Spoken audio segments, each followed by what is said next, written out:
Thanks for staying up later. Phil Hartman is here, and he's a man who's planned his appearance, knowing that this is one of the few shows where your shoes can be seen, at least in the opening shot. He has these babies spit-shined. With military perfection. Yeah, they really do look good. These are brand new. You know, I had to take some sandpaper to the bottom because I was afraid I was going to careen down my stairs. You know how new shoes are so right. slippery. But got me here, safe and sound. Your second appearance, but the first time I've had a chance to talk to you on this show, because the last time you were here, Tom Snyder was filling in. That's right. So we pretty much got the whole Phil Hartman story at that point. Now, what am I to do? You tell me, Bobby. I'm willing to talk about anything on the face of the earth. Well, let's talk about Oliver Stone. Okay. Does he see you as part of this vast conspiracy he envisions now that you've sent him up on SNL? You know, I was told that he gave an interview somewhere, and they were asking him questions, and he said, well, I'm surprised nobody's mentioned the parody on Saturday Night Live, and he said, the actor who played me does me better than me. And that's a nice compliment. Thanks, Ollie. The thing that you do, or one of the things that I think that you do that makes you distinctive, you're not trying to exaggerate these impressions. You're trying to get mannerisms and tone of voice as close to exact as you can, and the exaggeration comes in the preposterous situation that the writers have created, not so much in the preposterous impression. That's very astute observation, Bob.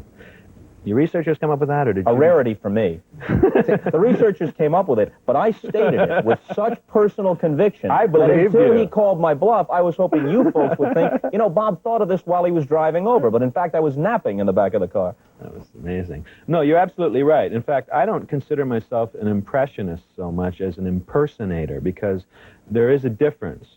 I really try to sound like the person. In other words, Rich Little, one of the great impressionists of our time, does John Wayne, oh, come on, Pilgrim, you know, like that. And I try to do it like he really was, you know. I'm sorry, son, you flunked your depth perception test. We're going to have to ground you. You can't fly with the flying tigers, Pappy, you know.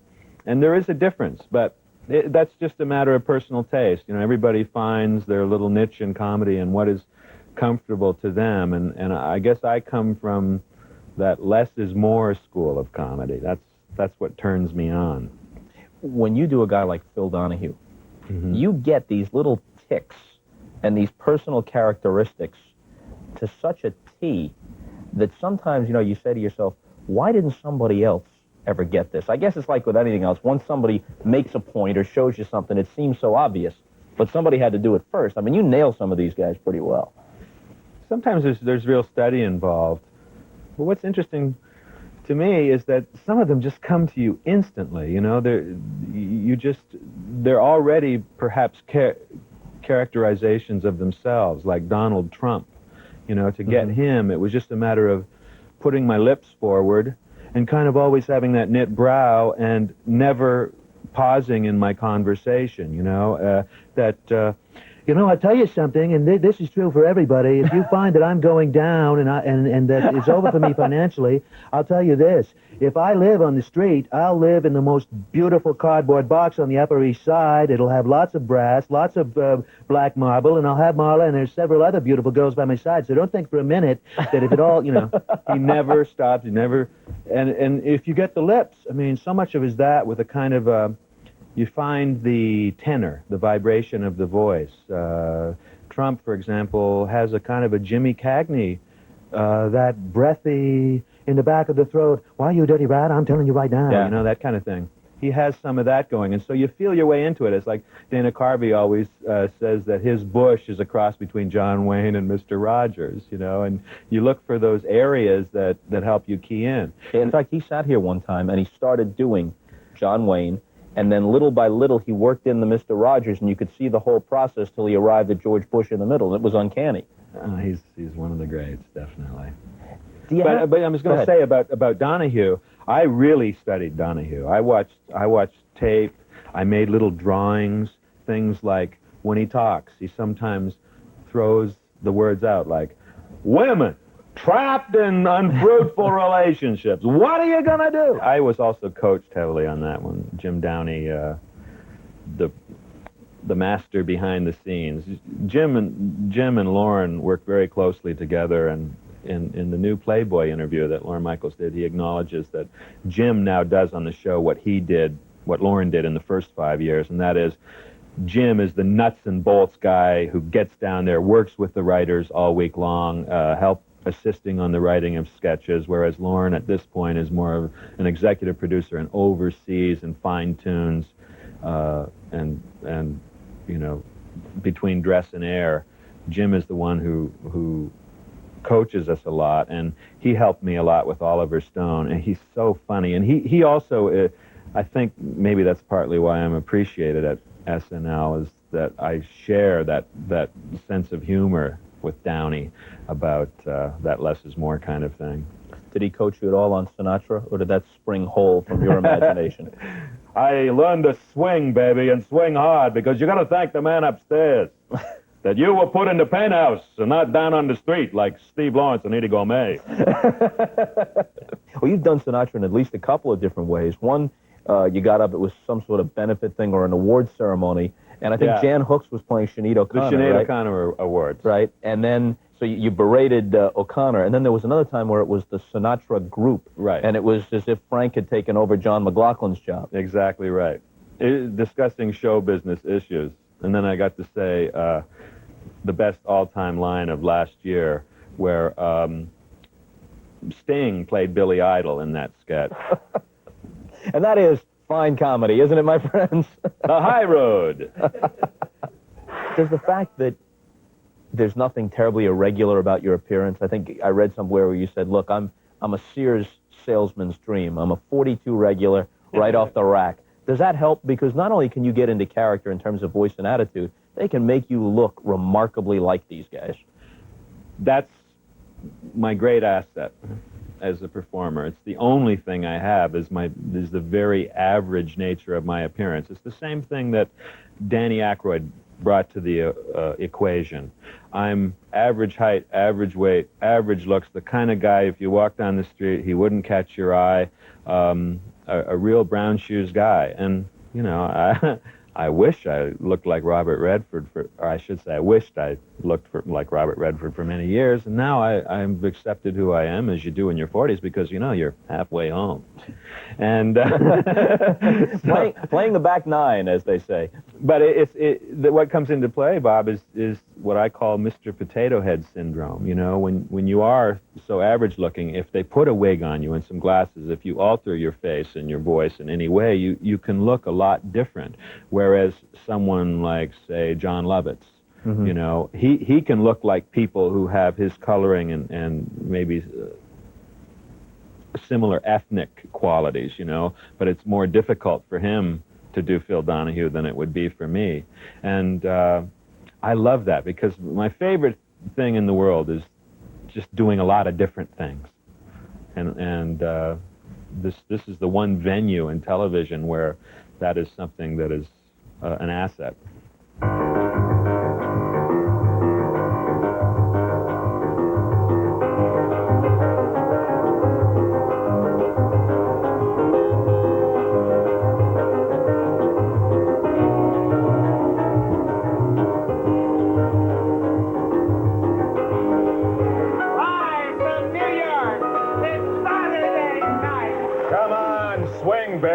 Platinum. You're dead! You are dead! Welcome to Ditka home.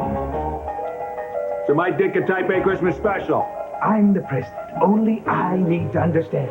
Hello, and welcome to the Anal Retentive Show. Sex is good. You are correct, sir, yes.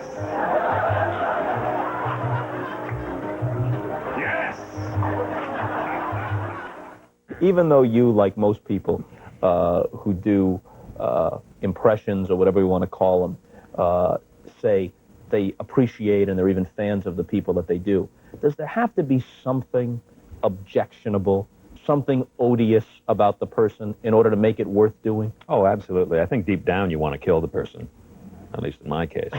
No, does there have to be? Well, yeah, there has to, I suppose in a way there does. I mean, even if it's that they're unknown, you know, I mean, their true nature is unknown.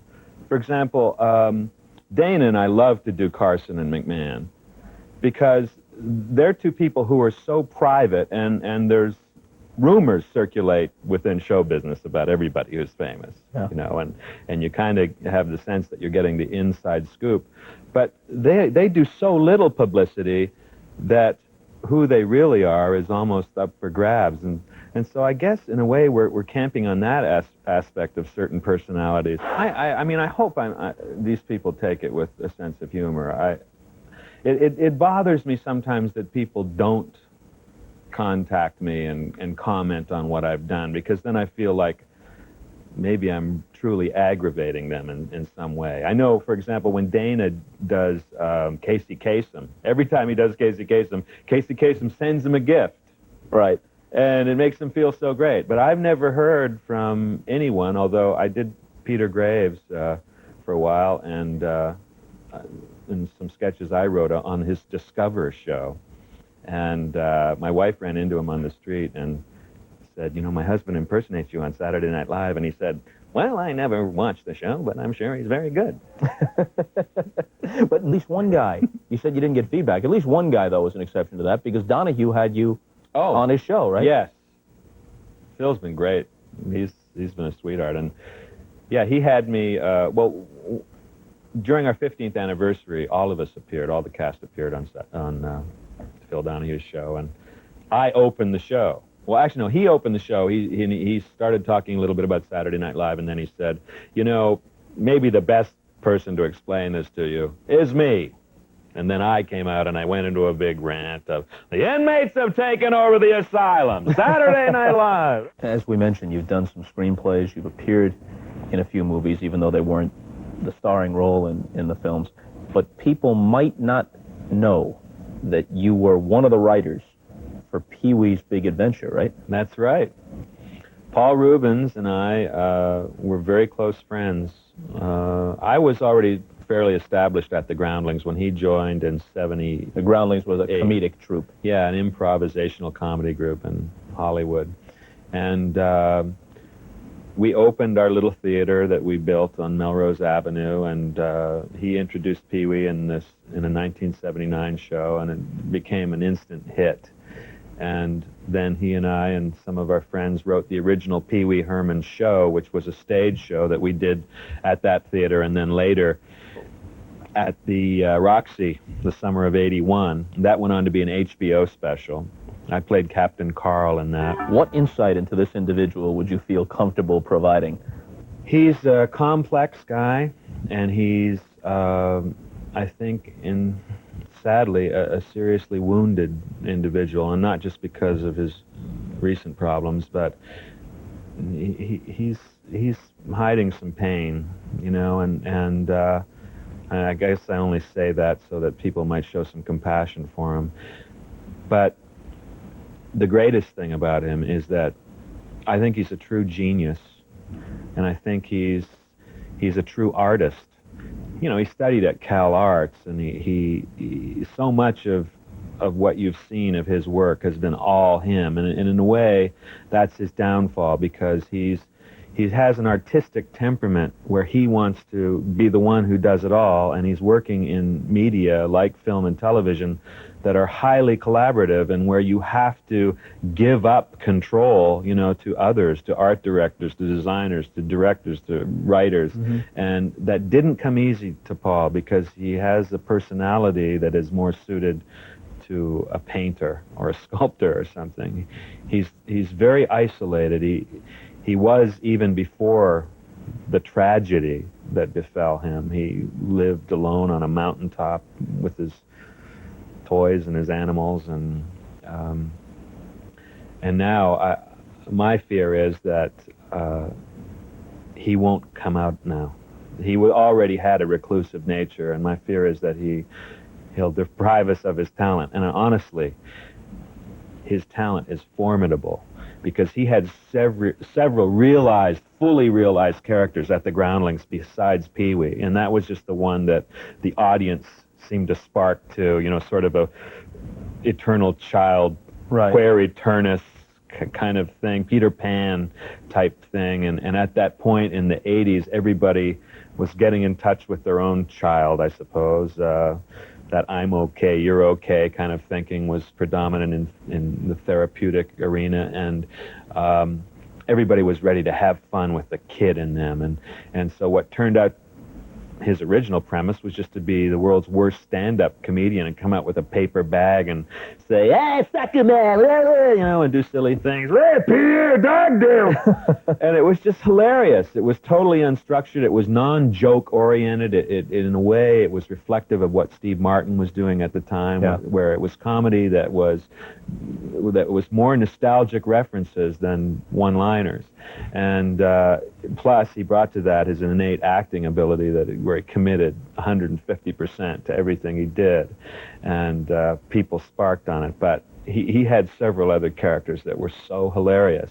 And my hope is that now he'll pursue an acting career. He can let go of Pee-wee. That was what it was. He had a love-hate relationship with the character toward the end, certainly, anyway. And maybe now he can just make a contribution as a fine performer and actor, which is what he is. Back after this.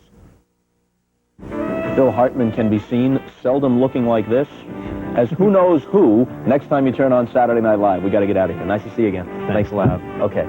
See you later.